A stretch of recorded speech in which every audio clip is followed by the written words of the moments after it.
Keindahan dan kebersihan pantai tidak hanya menjadi tanggung jawab pemerintah. Melihat kondisi pantai di kawasan tanah lapang kecil yang dipenuhi banyak sampah plastik menggerakkan anak muda untuk turun tangan. Ialah oleh pemuda Talake mereka mengemas aksi bersih pantai dalam bentuk sebuah lomba. Sebanyak 30 regu yang beranggotakan 3-5 orang peserta terlibat dalam perlombaan yang berlangsung di pantai kawasan Talake, Kecamatan Nusaniwe, Kota Ambon, Sabtu 2 Desember 2023. Adapun perlombaan bersih pantai digagas oleh pemuda Talake bekerja sama dengan unit 2 Sektor Galilea, Jemaat GPM Rehobot. Ketua Panitia Lomba, Michael Ada mengatakan lomba tersebut merupakan kali kedua digelar oleh pemuda Talake. Sebelumnya pada tahun 2017 sebanyak 4 ton sampah, sedangkan pada lomba Sabtu kemarin 2 ton sampah berhasil diangkut.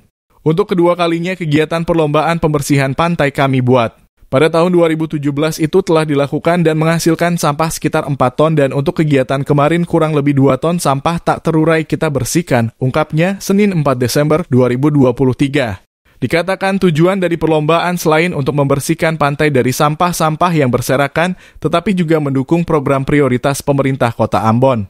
Tujuan kegiatan perlombaan adalah untuk membersihkan sampah yang terdiri dari bahan-bahan anorganik dan organik.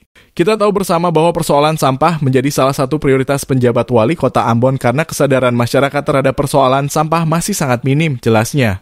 Menurutnya, kegiatan-kegiatan kecil seperti ini dapat perlahan memicu kesadaran masyarakat. Oleh karena itu, pemuda Talake bersama organisasi gereja yang disponsori oleh pemerintah Kota Ambon melakukan hal-hal kecil yang dapat berdampak besar bagi anak cucu kita ke depan.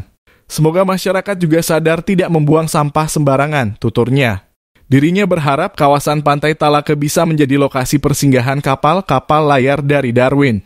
Dalam persoalan yang lain, pemuda Talake juga berharap dengan geografi keberadaan lokasi pantai Talake. Kami menawarkan kepada pemerintah Kota Ambon agar berkenan bisa menjadikan Talake sebagai tempat untuk persinggahan kapal Darwin. Harapnya,